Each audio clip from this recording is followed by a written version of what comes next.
Welcome ID के coaching campus के YouTube channel पर। मैं राधा कृष्ण आप लोगों का स्वागत करता हूं। आइए यहाँ पर 1 जून के करंट अफेयर्स को देखते हैं। बोलता है निम्नलिखित में से कौन से संयुक्त राष्ट्र की विशेष एजेंसियां हैं।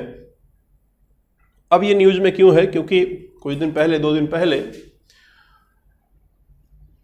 अमेरिकी राष्ट्रपति डोनाल्ड ट्रंप, इस समय देखिए वर्तमान की मैं बात करूं तो आप इंटरनेशनल न्यूज ज़्यादा पाएंगे जो इम्तहान के दृष्टिकोण से इम्पॉर्टेंट है ना। आज के क्वेश्चन में कम से कम 4 क्वेश्चन आपको मिलेगा जो इंटरनेशनल से मतलब कि अंतर्राष्ट्रीय मुद्दों से जुड़ा हुआ होगा, है ना। तो बरकरार रहिएगा अंत तक, ध्यान दीजिएगा।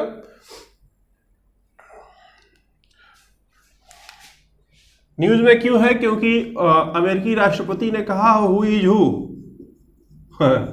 हु इज हु, हु मतलब पहला हु मतलब WHO world health organisation, is who मतलब कौन।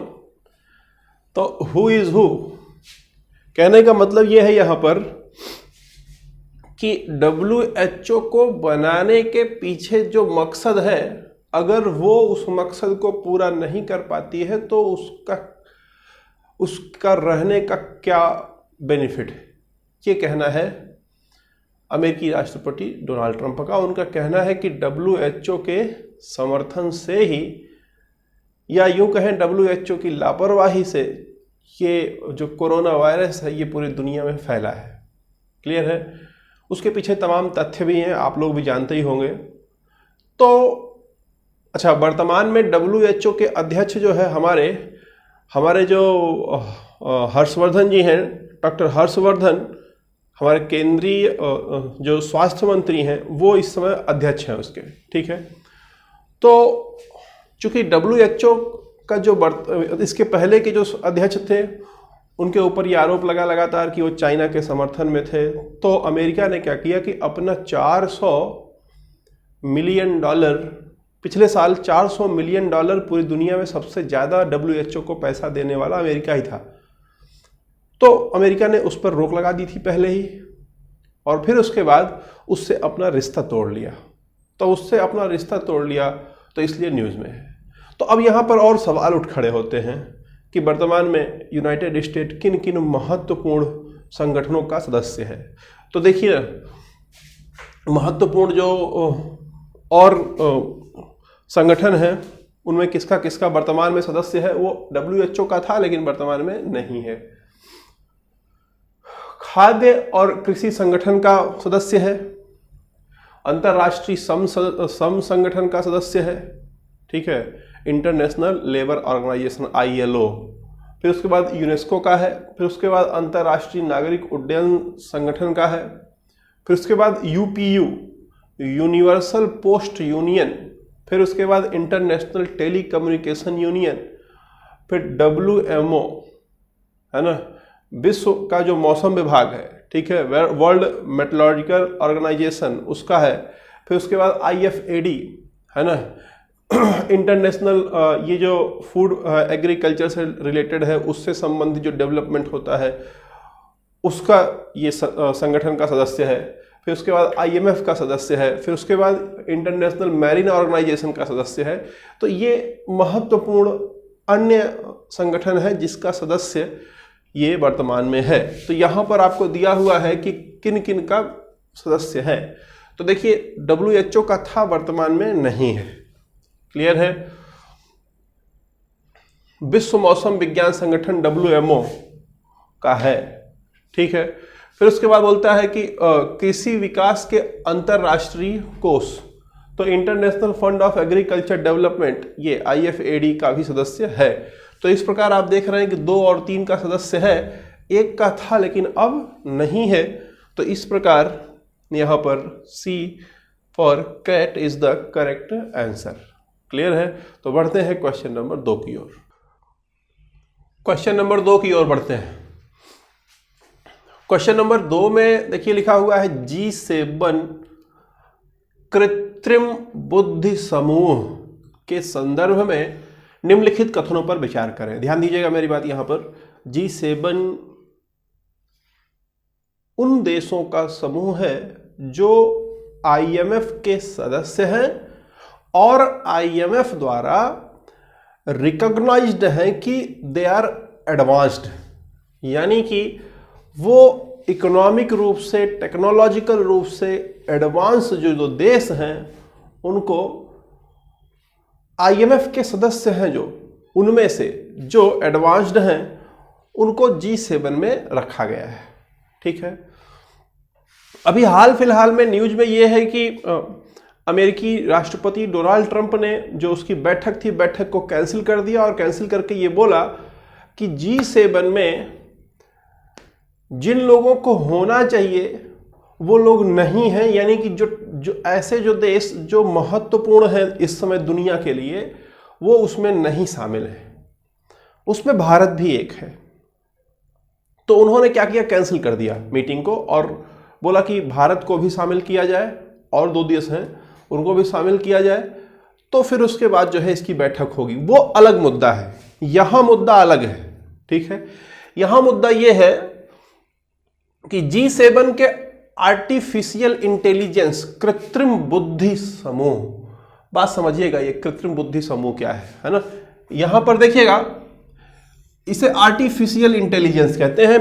कल की क्लास में भी मैंने आपको आर्टिफिशियल इंटेलिजेंस से संबंधित एक क्वेश्चन कराया था। ध्यान दीजिए, आर्टिफिशियल इंटेलिजेंस क्या है कि मनुष्य के दिमाग जैसा ही कार्य करे, बुद्धि हो लेकिन प्राकृतिक बुद्धि ना होकर के कृत्रिम बुद्धि हो, यानी रोबोट हो जैसे। या आप देखिए तमाम एप्लीकेशन होते हैं जो आपके मोबाइल को डायरेक्टली जो है गवर्न कर रहे होते हैं। आप yes yes yes yes allow कर देते हो, आपके पूरे मोबाइल को गवर्न कर रहे होते हैं। या आप देखिए कभी कभी कोई आप रजिस्ट्रेशन करते हो तो बोलता है कि कैप्चा भरो, है ना। आपने कोई फॉर्म भरा होगा तो बोलता होगा कि ये कैप्चा लिखा हुआ है, कैप्चा भरो, लिखा रहता है A B कुछ भी लिखा रहता है ऐसे करके ना, 6 8 ऐसे लिखा रहता है। बोलता है कि ये बताओ कहीं तुम रोबोट तो नहीं हो, कहीं तुम आर्टिफिशियल इंटेलिजेंस तो नहीं हो, इंसान हो। तो इंसान की पहचान करता है वो कैप्चा डाल करके। क्लियर है। तो ये जो आर्टिफिशियल इंटेलिजेंस है, ध्यान दीजिएगा मेरी बात, इसका इस्तेमाल चाइना बड़े खतरनाक तरीके से कर रहा था। ये क्या कर रहा था कि, पहले बात समझिए, पूरा थोड़ा सा समय लग रहा है, ध्यान दीजिएगा, पूरा थीम समझिएगा कि भाई आर्थिक रूप से विकास करना सबसे इंपॉर्टेंट मुद्दा होता है। ठीक है, लेकिन क्या हम आर्थिक रूप से विकास करने के लिए क्या हम अपने मानवता को, या जो ह्यूमन वैल्यूज होते हैं, या जो हमारी जो परंपरा है, या जो भी चीजें हैं, क्या उनको समाप्त करके हम केवल आर्थिक रूप से मजबूत बनना चाहेंगे? समझ आ रही है बात?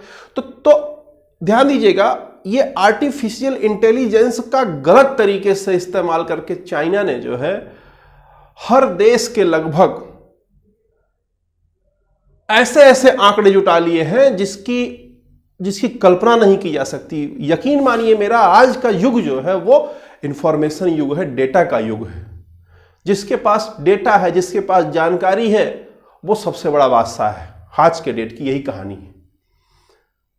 तो दुनिया के तमाम बड़े बड़े जितने मतलब स्टॉक मार्केट हैं, या कोई पॉलिटिकल गेम होने जा रहा है, या कहीं पे चुनाव होने जा रहा है तो कौन सी पार्टी सत्ता में आने वाली है, वगैरह वगैरह, आर्टिफिशियल इंटेलिजेंस का इस्तेमाल करके लोग जो चाइना है, खास करके चाइना क्या कर रही थी कि वो लोगों के विचारों को समझ पा रही थी। आप देखिए ना, आप मोबाइल इस्तेमाल करते हैं अगर, तो आप जिस तरह का वीडियो देखना चाहेंगे उसी तरह का बार बार वीडियो आपके नीचे आएगा। वो क्या है? आर्टिफिशियल इंटेलिजेंस है।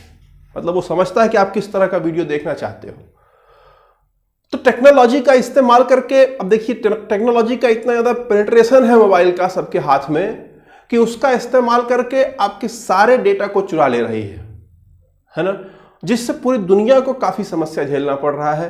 तो अब ध्यान दीजिएगा कि एक G7 समूह का मतलब ये जो 7 देश हैं महत्वपूर्ण, इन लोगों ने एक आर्टिफिशियल इंटेलिजेंस को कैसे गवर्न किया जाए अंतरराष्ट्रीय स्तर पर, उसका एक समूह बनाने की विचार की। जिसको अमेरिका ने बार बार नकार दिया। क्यों नकार दिया? क्योंकि अमेरिका भी आर्टिफिशियल इंटेलिजेंस का इस्तेमाल करता है और लोगों का डेटा वो भी कलेक्ट करता है, लेकिन चाइना ने उससे बड़ा खेल कर दिया। क्या बड़ा खेल कर दिया? उसने ट्विस्टेड टेक्नोलॉजी ले आई। आर्टिफिशियल इंटेलिजेंस में ट्विस्टेड टेक्नोलॉजी, इधर का उधर का सबको जोड़ करके ऐसी स्थिति पैदा कर दी कि अब वो, जैसे अमेरिका जो है भाई मानवाधिकारों को ध्यान में रखते हुए आर्टिफिशियल इंटेलिजेंस का इस्तेमाल कर रहा था, लेकिन चाइना वो सब दरकिनार करके ट्विस्टेड टेक्नोलॉजी का इस्तेमाल करके सब कुछ जो है उसको मानवाधिकारों से कोई मतलब ही नहीं है, इस तरीके से वो जो है इस्तेमाल करने लगा। तो अब अमेरिका को मजबूर होकर के इस ग्रुप में शामिल होना पड़ा है कि हम लोग अब आर्टिफिशियल इंटेलिजेंस का इस्तेमाल किस तरीके से हो ताकि चाइना उसका दुष्प्रयोग न कर पाए, मिसयूज न कर पाए, इसलिए वो इसमें शामिल हुआ है। क्लियर है? तो ध्यान दीजिएगा, यहां पर यूएस G7 कृत्रिम बुद्धि समूह में शामिल हो गया है, जो कृत्रिम बुद्धि के उपयोग के लिए नैतिक दिशा निर्देश स्थापित करने के लिए एक अंतरराष्ट्रीय पैनल है। बिल्कुल सही। 7 का समूह G7 एक अंतरराष्ट्रीय अंतर सरकारी आर्थिक संगठन है जिसे दुनिया की 7 बड़ी IMF उन्नत अर्थव्यवस्था में शामिल है। बेसिकली वो 7 देश Canada, France, Germany, Italy, Japan, UK और यूएस है। रसिया भी इसमें शामिल थी, लेकिन रसिया को इन लोगों ने बाद में निकाल दिया, लेकिन अभी फिर से उसको शामिल करने की बात इन लोगों ने की है। क्लियर है? तो इस प्रकार अगर आप समझें तो ये भी सही है, ये भी सही है, तो C for cat is the correct answer. तो बढ़ते हैं क्वेश्चन नंबर 3 की ओर। आइए क्वेश्चन नंबर 3 की ओर बढ़ते हैं।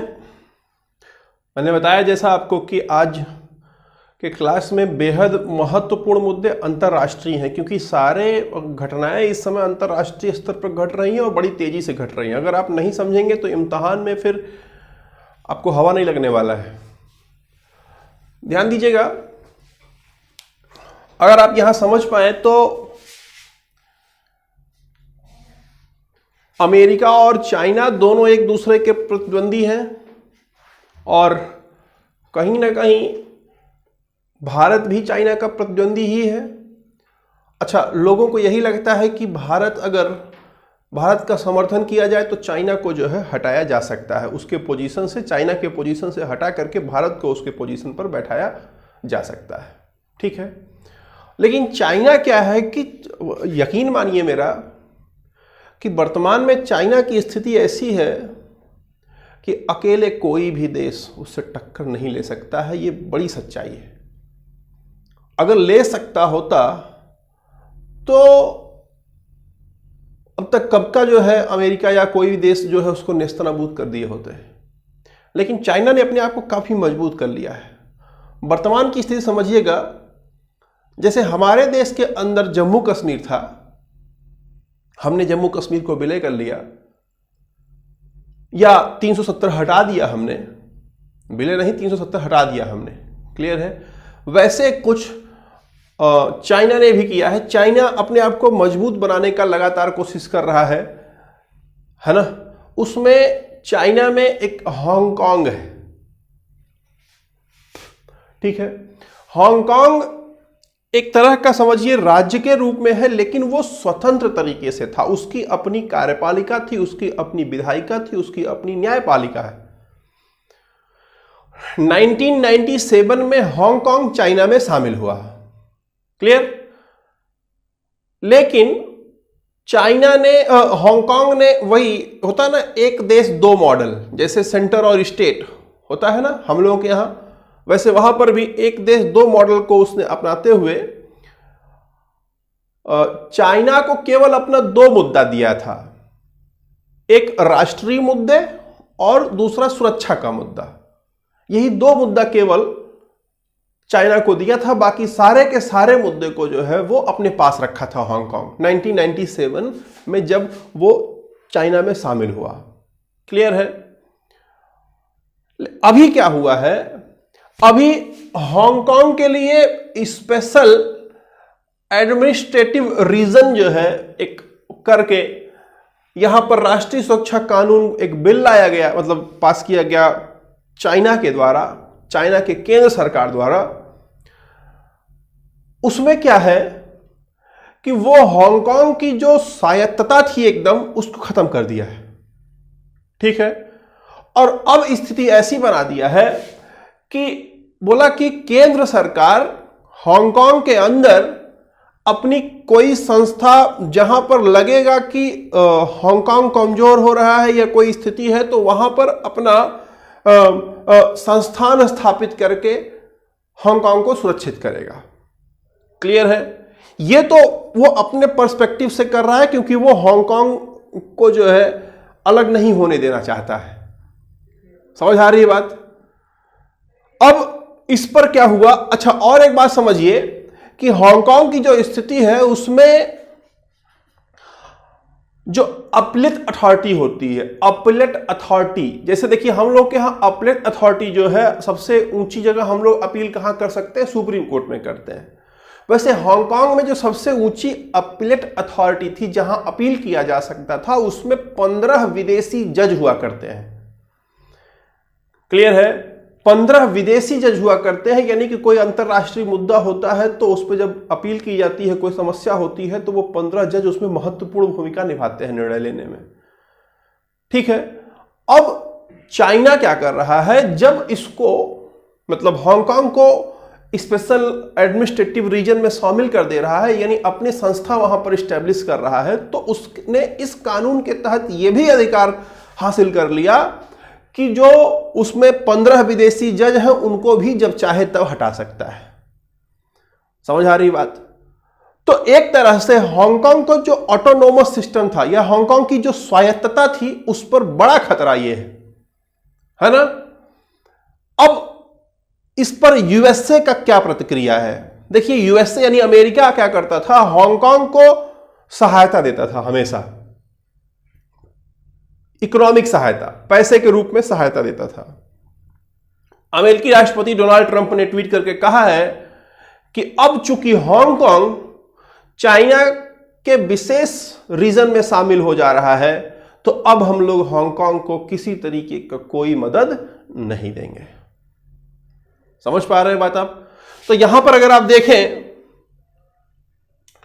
हांगकांग के विशेष प्रशासनिक क्षेत्र के लिए राष्ट्रीय सुरक्षा कानूनों का मसौदा तैयार करने के लिए कानून पहली बार चीन को सशक्त करेगा। लाइन सही है। दूसरा बोलता है कानून का दायरा किसी भी गतिविधि को कवर सकता है, राष्ट्रीय सुरक्षा को गंभीर रूप से यह खतरे में डालता है। क्लियर है? तो दोनों लाइन सही है। मुद्दा क्या है वो आप समझ गए होंगे। तो यहां पर दोनों लाइन सही होने के कारण सी फॉर कैट है जो वो इसका करेक्ट आंसर है। तो बढ़ते हैं क्वेश्चन नंबर 4 की ओर।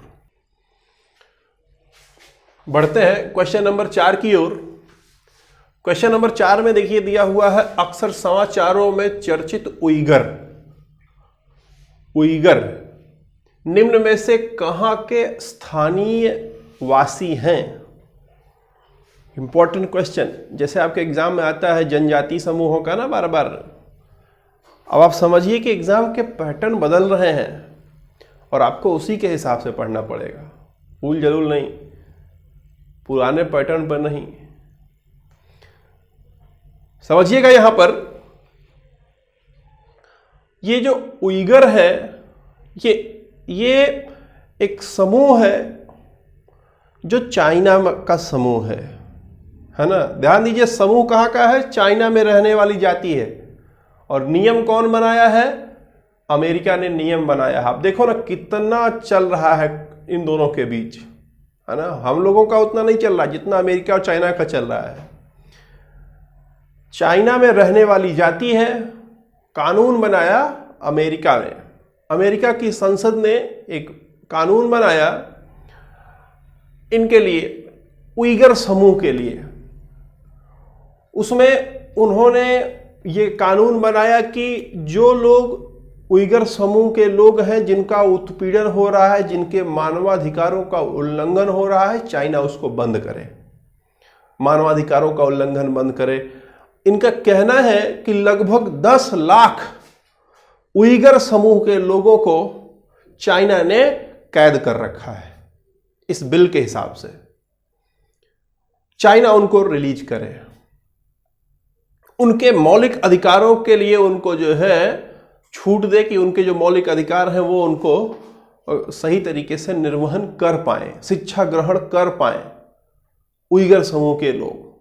ध्यान दीजिएगा, चाइना जितना क्षेत्र चाइना के अंदर प्रशासित है उसमें ये जो उइगर है वो एक, ध्यान दीजिएगा, Xinjiang Uyghur autonomous region, Xinjiang में एक्स जुड़ा हुआ है, XI, Xinjiang Uyghur autonomous region, ये चाइना का सबसे बड़ा प्रशासित क्षेत्र है। ये जो उइगर हैं, ये उइगर बेसिकली जो ये लोग तुर्क भाषा का इस्तेमाल करते हैं, और अगर आप समझ पा रहे हो तो यहां पर ये लोग मुस्लिम हैं, है ना, जो इस्लाम धर्म को मानते हैं। चाइना ने इनको जो है कैद कर रखा है, या बलात् श्रम, बंधुआ मजदूरी इनसे कराई जा रही है। क्लियर है? तो अमेरिका ने यह भी प्रस्ताव दिया है कि वहां पर जो भी अमेरिकी कंपनियां हैं उन कंपनियों में बलात् श्रम नहीं कराएगा चाइना। क्लियर है? तो ये सारे मुद्दे अमेरिका ने अपने विधेयक में पास किए हैं और अब ये मामला राष्ट्रपति के पास गया है। राष्ट्रपति अनुमति दे देंगे तो वो कानून बनेगा, अमेरिका द्वारा प्रस्तावित कानून होगा। चाइना में लागू होगा कि नहीं लागू होगा वो मतलब नहीं है, लेकिन अमेरिका कानून पास करेगा तो प्रेशर पड़ेगा उसके ऊपर। समझ पा रहे हैं बात आप? ये मुद्दा हाईलाइट होगा पूरी दुनिया में, तो जब पूरी दुनिया में हाईलाइट होगा तो चाइना के ऊपर प्रेशर पड़ेगा। तो चाइना इन सब जो इनसे जबरदस्ती काम करवा रहा है, इनके मानवाधिकारों का उल्लंघन कर रहा है, तो वो उसमें कमी आएगी। तो अमेरिका ने बेसिकली जो चीनी अधिकारी हैं, चाइनीज जो अधिकारी हैं, खास करके जो कम्युनिस्ट पार्टी के सचिव हैं चेन कुआंगो, इनके ऊपर मानवाधिकार के हनन का आरोप लगाते हुए इन लोगों पर तमाम तरीके के प्रतिबंध का कानून लाया है। ठीक है?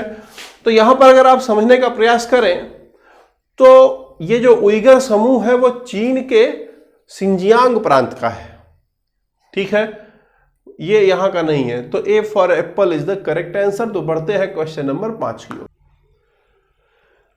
क्वेश्चन नंबर 5 देखिए, black lives matter. Black lives matter आंदोलन के संदर्भ में निम्न कथनों पर विचार करें। ध्यान दीजिएगा, ये मैटर न्यूज में क्यों है? क्योंकि अमेरिका में हाल फिलहाल में अभी जो है एक घटना घटित हुई है।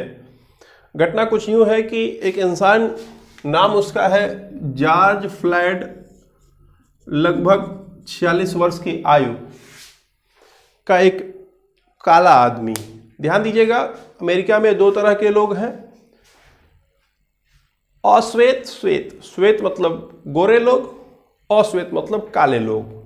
तो नॉर्मली देखिए ना, जो गोरे लोग हैं वो अपने आप को उच्च कुल का समझते हैं, तुलनात्मक रूप से काले लोगों के। ठीक है? तो हमेशा अमेरिका में और अफ्रीका में नस्लीय भेदभाव चलता रहा है। ठीक है? गोरे और काले का भेदभाव। अगर आप अफ्रीका में देखेंगे, अफ्रीकन टीम जो है क्रिकेट की, अगर आप उसको देखेंगे तो उसमें भी जो है आप देखेंगे गोरे और काले लोगों का मिश्रण है। एक बार ऐसा हुआ था कि टीम टूट गई थी सिर्फ इसीलिए, तो अब कुछ कोटा है काले लोगों का। ऐसे ही अमेरिका में भी जो काले लोग हैं वो अल्पसंख्यक हैं, उनका बार बार जो है शोषण होता है। तो अभी जो न्यूज में है वो ये कि ये जो इंसान है जॉर्ज फ्लॉयड एक दुकान पर गया कुछ सामान लेने। इसने नोट दिया तो उस दुकानदार को लगा कि ये नोट जाली नोट, मतलब नकली नोट है, जाली नोट। तो उसने पुलिस को कॉल कर दिया। पुलिस आई, इसको बोलते हैं कि अपने कार से दूर हटो। तो ये इंसान जॉर्ज फ्लॉयड अपने कार से दूर नहीं हटता है, हटने से मना कर देता है। क्लियर है? तो उस पर पुलिस बल यानी जो श्वेत यानी जो गोरे पुलिस वाले थे उन लोगों ने उसके ऊपर अत्याचार करना शुरू किया और स्थिति ये आई कि एक पुलिस वाले ने उसको जमीन पर गिरा दिया, मतलब हथकड़ी लगा करके, हथकड़ी लगी हुई थी, जमीन पर गिरा दिया उसको और उसके गले पर अपना जो है पैर रख दिया। और वो जो काला आदमी, ये अश्वेत यानी जॉर्ज फ्लॉयड, वो ये बोल रहा था कि आई कैन नॉट ब्रीथ, ये उसका सेंटेंस था, आई कैन नॉट ब्रीथ। ठीक है, मरते समय उसका अंतिम जो सेंटेंस था आई कैन नॉट ब्रीथ, यानी मैं सांस नहीं ले सकता हूं, ना सांस नहीं ले पा रहा हूं, गिड़गिड़ा रहा था, रो रहा था। लेकिन उस पुलिस अधिकारी ने एक नहीं सुनी और अंत में उसकी मृत्यु हो गई। तो अब पूरे अमेरिका में इसको लेकर के बहुत बड़ा आंदोलन शुरू हो गया है और स्थिति ये तक पहुंची है कि लोग व्हाइट हाउस पर अटैक करने तक पहुंच रहे हैं। तो एक गैर जिम्मेदारी भरा हुआ राष्ट्रपति डोनाल्ड ट्रंप द्वारा जवाब दिया गया कि अगर वो लोग आएंगे तो गोली से उनका स्वागत होगा। तो इसने और इस मुद्दे को भड़काने का काम किया है। और हुआ ये है, इसके पीछे चलते हैं तो 2013 में ब्लैक लाइव्स मैटर नामक एक, ब्लैक लाइव्स मैटर यानी कि कालों की जिंदगी भी जो है, काले लोगों की जिंदगी भी मायने रखती है के तरीके से एक आंदोलन चलाया गया था, हैशटैग ब्लैक लाइव्स मैटर्स। ठीक, ये एक तरह का अंतरराष्ट्रीय तरह का आंदोलन है जिसमें अफ्रीका और अमेरिका, शुरुआत इसकी अफ्रीका और अमेरिका में जो काले लोग हैं उनके मानवाधिकारों का संरक्षण हो, इसके लिए इसकी शुरुआत की गई थी। क्लियर है? तो अभी जो चल रहा है आंदोलन, उसका स्लोगन बन गया है I can not breathe, I can not breathe. मतलब अमेरिका में काले लोग बोल रहे हैं कि मैं यहां सांस नहीं ले पा रहा हूं, मैं यहां सांस नहीं ले पा रहा हूं। इस तरीके का हमारे ऊपर क्रूएलिटी हो रही है, निर्दयता हो रही है। तो यहां पर अगर आप समझें, ब्लैक लाइव्स मैटर एक अंतरराष्ट्रीय कार्यकर्ता आंदोलन है जो अफ्रीकी अमेरिकी समुदाय में उत्पन्न हुआ, जो काले लोगों के प्रति हिंसा और प्रणालीगत नक्सलवाद या नस्लवाद के खिलाफ अभियान चलाता है। तो लाइन सही है। दूसरा बोलता है BLM का मतलब यही है, यही ब्लैक लाइव्स मैटर्स। BLM काफी हद तक विकेंद्रीकृत है और इस पे औपचारिक पदानुक्रम नहीं है। तो मतलब यहां पर ध्यान दीजिएगा कि ये जो मूवमेंट चला हुआ था, इसमें किसी तरीके का कोई मतलब संगठन का जो है कोई ढांचा खड़ा नहीं हो पाया है। ठीक है, बस लोग अपने अपने हिसाब से लोग प्रदर्शन कर रहे होते हैं। जैसे हमारे यहाँ शाहीन बाग नहीं हुआ था, तो शाहीन बाग में कोई पदानुक्रम था कि कोई अधिकारी हो, मतलब कोई हो नेता उनका, जिससे जाकर के लोग बात करें क्या है कैसे है। तो जैसे शाहीन बाग हमारे यहाँ हुआ था, उसमें कोई भी पदानुक्रम नहीं था, कुछ नहीं पता था कि लोग कर क्या रहे हैं, कौन लोग हैं जिनसे बात किया जाए। तो वैसे यहाँ पर भी है ये। ठीक है, इस पर भी कोई पदानुक्रम नहीं है। तो ये दोनों जो है लाइन सही है, इसलिए C फॉर कैट जो होगा वो सही आंसर होगा। तो बढ़ते हैं अगले क्वेश्चन पर। मेरा जीवन मेरा योग, क्वेश्चन नंबर 6 में देखिए, मेरा जीवन मेरा योग वीडियो ब्लॉगिंग प्रतियोगिता निम्न में से किसकी पहल है? आइए समझते हैं। पूरी दुनिया, अमेरिका चाइना मर रहे हैं, आपस में लड़ कट के परेशान हो रहे हैं, चाइना हमारे ऊपर आक्रमण करने की सोच रहा है, वगैरह वगैरह हो रहा है। लेकिन हमारे प्रधानमंत्री ने बोला मेरा योग मेरा जीवन मेरा योग। इस प्रतियोगिता की शुरुआत की है, आह्वान किया है वीडियो ब्लॉगिंग के जरिए। 21 जून जो आने वाला 21 जून है भाई, 21 जून को हम लोग अंतर्राष्ट्रीय योगा दिवस मनाते हैं।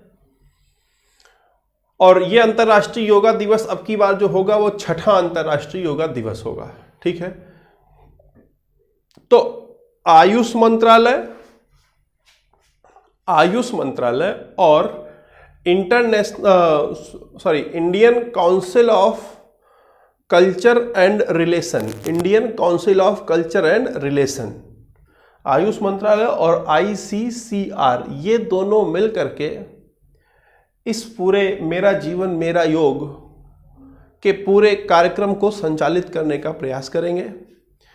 इसकी घोषणा हमारे प्रधानमंत्री ने की, जिसमें एक प्रतियोगिता होगी।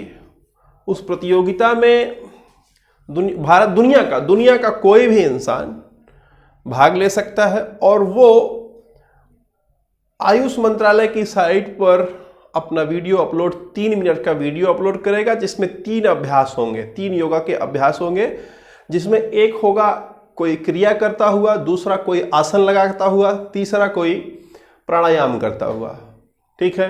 अब उसके बाद जो चुना जाएगा विजेता, पहला रैंक जो चुना जाएगा उसको 1 लाख मिलेगा, दूसरे वाले को 50,000 मिलेगा, तीसरे वाले को 25,000 मिलेगा, है ना। ये बेसिकली क्यों किया जा रहा है? क्योंकि कोरोना वायरस जो इस समय फैला हुआ है, अगर आप समझें तो इम्यूनिटी अगर आपकी अच्छी है तो ये कोरोना वायरस से आप बच सकते हैं। अगर किसी को कोरोना का इन्फेक्शन हो भी गया है तो भी वो उससे बच सकता है अगर उसकी इम्यूनिटी अच्छी हो। क्लियर? तो ये बेसिकली जो है रोगों से प्रतिरोधक क्षमता डेवलप करने के लिए ये किया जा रहा है। प्रधानमंत्री का आह्वान है जिससे कि पूरे देश के लोग जो है मजबूत बने। ठीक है। तो यहाँ पर अगर आप समझें तो भारतीय चिकित्सा परिषद तो ये ऑप्शन में नहीं है, ये नहीं होगा। स्वास्थ्य और परिवार कल्याण मंत्रालय ये भी नहीं, अखिल भारतीय आयुर्विज्ञान संस्थान ये भी नहीं है। यानी कौन कौन है देखिए ना, आयुष मंत्रालय और ICCR है। ठीक है। तो यहाँ पर आप अगर समझें तो D for dog is the correct answer यहाँ पर, क्योंकि ये तीनों में से कोई इसका सही आंसर नहीं है। ठीक है। तो बढ़ते हैं अगले क्वेश्चन पर।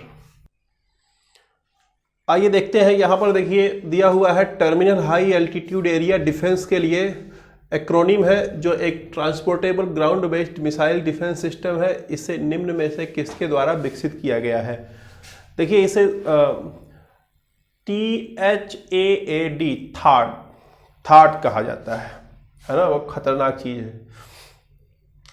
Terminal high altitude area, terminal high altitude क्या होता है? देखिए लैटिट्यूड, लॉन्गिट्यूड, अगर आप समझें, अगर ये पृथ्वी है तो ये देखिए ये ऐसी ऐसी जो रेखाएं खींची हुई हैं ये लॉन्गिट्यूड है, और ये जो ऐसी ऐसी रेखाएं खींची हुई हैं ये लैटिट्यूड है, और जो ऊपर हो जाएगा उसे एल्टीट्यूड कहा जाता है।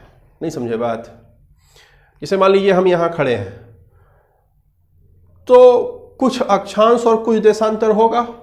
अब हम यहीं पर खड़े हैं और इसी बिंदु पर खड़े हों और 2 माले ऊपर बिल्डिंग पे चले जाएं तो अक्षांश देशांतर सेम होगा, लेकिन जो एल्टीट्यूड होगा वो बदल जाएगा। समझ पा रहे हैं? एल्टीट्यूड मतलब ऊंचाई से संबंधित होता है, ऊंचाई या गहराई से संबंधित होता है। ठीक। तो बोलता है थार्ड जो है इसमें ये terminal high altitude area defence, ये एक तरह का टेक्निक है। इसका खास क्या बात है कि जब कोई मिसाइल आती है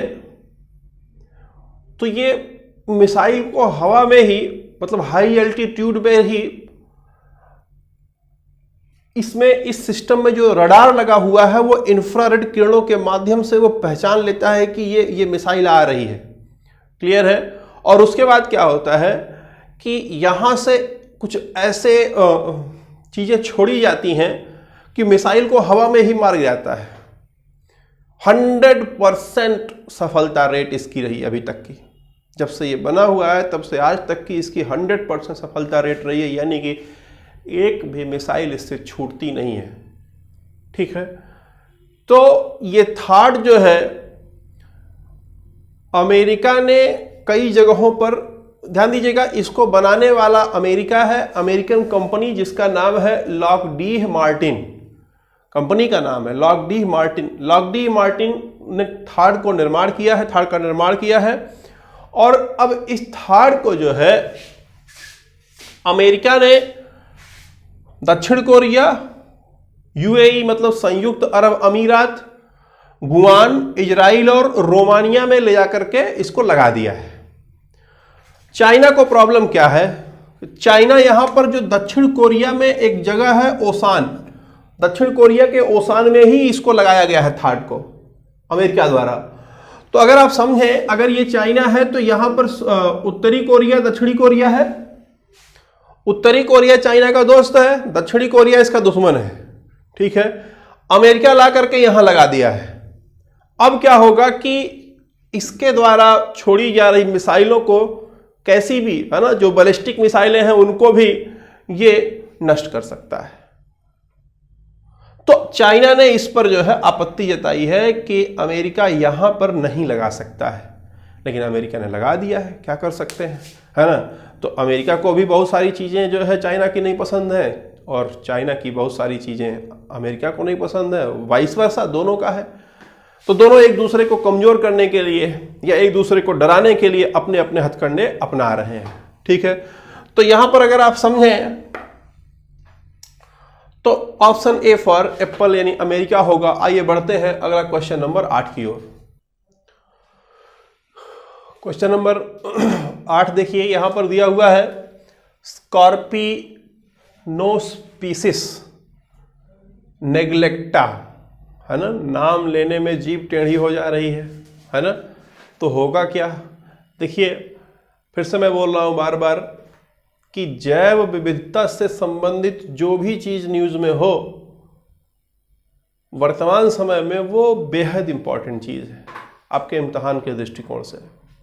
तो अभी फिलहाल मन्नार की खाड़ी में, मन्नार की खाड़ियों में मोती भी पाई जाती है। मन्नार की खाड़ी में सेतुकराई तट पर, मन्नार की खाड़ी में सेतुकराई तट पर हमारे जो centre of marine fishes research institution है, उसने एक तरह की मछली पाई है जिसे scorpion fish, band tail scorpion fish कहा जाता है, ठीक है। इसकी खास बात यह है इस मछली की, जिसको नाम दिया गया है स्कॉर्पिनोस्पिसिस नेग्लेक्टा, इसकी जो रीढ़ की हड्डी होती है उसमें न्यूरोटॉक्सिक विष पाया जाता है, और जब वो किसी जीव के शरीर से वो हड्डी लगती है तो ऑटोमेटिक उस जीव के अंदर वो विष प्रवेश कर जाता है। यानी कि इस मछली को अगर कोई खा रहा है और उसने अगर जो इसकी रीढ़ की हड्डी है अगर वो टच हो गई उसके रक्त में, तो फिर क्या होगा कि वो विष फैल जाएगा पूरे शरीर में और उस इंसान की मृत्यु हो सकती है या पैरालाइज्ड हो जाएगा, उसका न्यूरॉन्स है वो काम करना बंद कर देंगे। क्लियर है। इस मछली की खासियत यह है कि ये अपना रंग बदलती रहती है ना।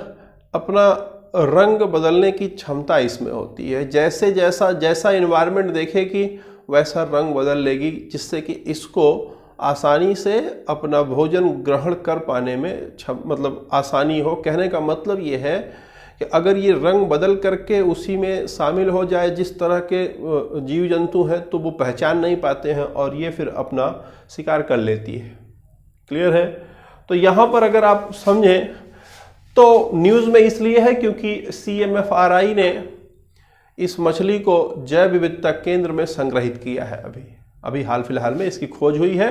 ये पहली बार ऐसा हुआ है कि भारत में कहीं पर ये प्रजाति की, स्कॉर्पियन प्रजाति की कोई मछली जिंदा पाई गई है, ठीक है, इसलिए न्यूज में है। तो यहाँ पर बैंड टेल स्कॉर्पियन फिश को स्कॉर्पियन फिश कहा जाता है क्योंकि इसकी रीढ़ में न्यूरोटॉक्सिक विष होता है, तो लाइन सही है। दूसरा, यह मछली रंग बदलने की क्षमता के लिए जानी जाती है और शिकारियों से बचने एवं शिकार करते समय अपने आसपास के वातावरण के रंग से मिश्रण कर जाती है, जैसे आपने गिरगिट देखा होगा, है ना। तो दोनों लाइन सही है, इसलिए C for cat correct answer है। तो उम्मीद करते हैं कि आपको मज़ा आया होगा। अच्छा लगा हो तो शेयर करिएगा, सब्सक्राइब करिएगा, कमेंट करिएगा। धन्यवाद।